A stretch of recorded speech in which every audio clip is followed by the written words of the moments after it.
Chers frères et sœurs en Christ, soyez les bienvenus à la méditation de la parole de Dieu de ce 5e dimanche du temps de carême de l'année A. L'idée qui traverse la lecture de ce dimanche est la résurrection, même si le contenu n'est pas parfois le même. La première lecture, tirée du livre d'Ézéchiel, nous parle, ou le Seigneur nous parle dans cette lecture, de son peuple qui va faire sortir du tombeau. Alors, il s'agit là de l'exil. Donc, l'exil est comme le tombeau. La mort a plusieurs sens, et spécialement dans les traditions africaines, on a 3 genres de morts. Il y a la mort biologique, il y a la mort symbolique pendant les initiations, et il y a aussi la mort sociale. Donc l'exil apparaît dans le registre de la mort sociale. Donc le peuple d'Israël se trouve en exil.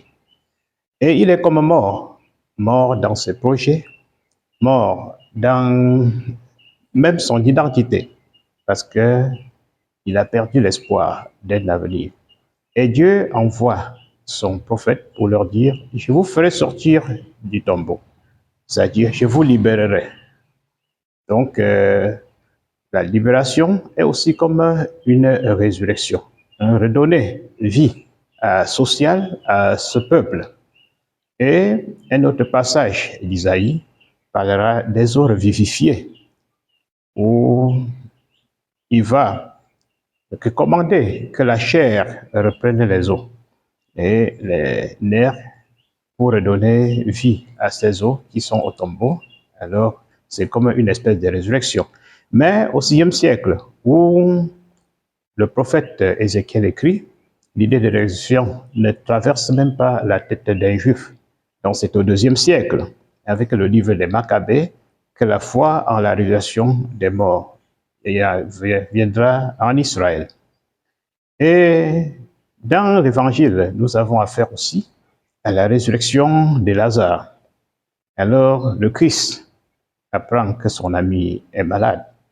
Et ses sœurs envoient lui dire, il est à 2 jours de marche de Béthanie, où Lazare habite. Mais il ne se presse pas. Au contraire, il dit plutôt que sa maladie et même sa mort, c'est une occasion pour la manifestation de la gloire de Dieu. Et lorsqu'il arrive, quand Lazare est déjà mort, après 4 jours, on comprend bien sa sœur, la déception de ses sœurs. Si tu avais été là, notre frère ne serait pas mort. Elles ont été témoins de la guérison que Jésus a faite et peut-être aussi la résurrection de la fille de Jaïr et du fils de la veuve de Naïm. Mais il y a une différence ici. Ces gens venaient de mourir et il les a revivifiés. Mais leur frère est enterré depuis 4 jours. Donc, il n'y a plus espoir.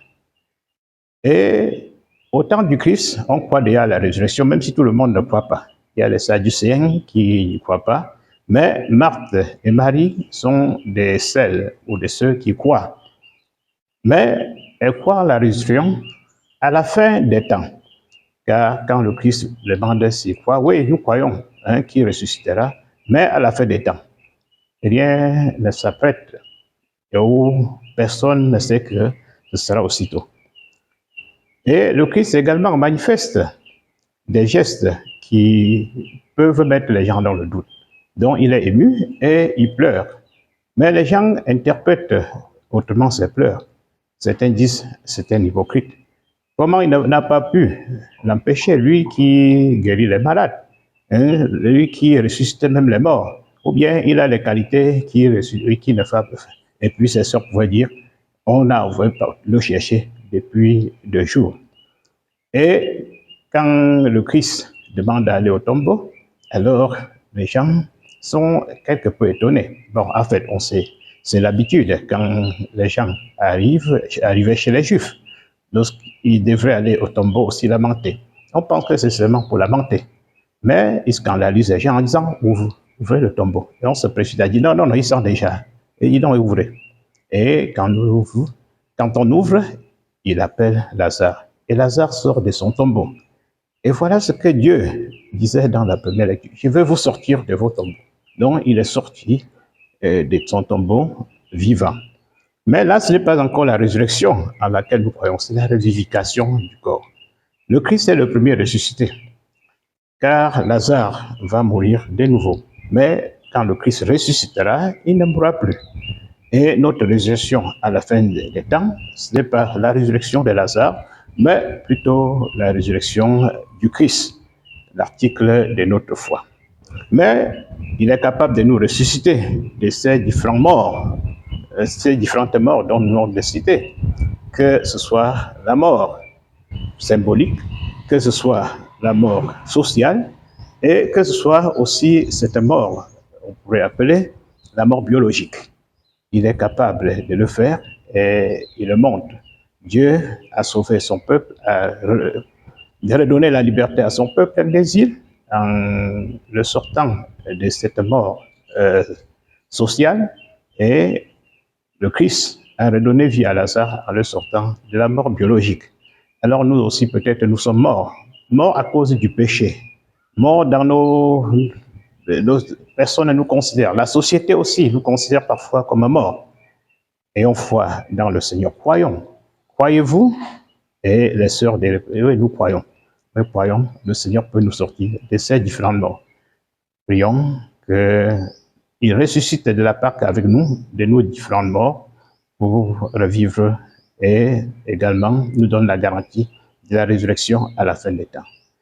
Nous vous remercions et vous donnons rendez-vous pour dimanche prochain.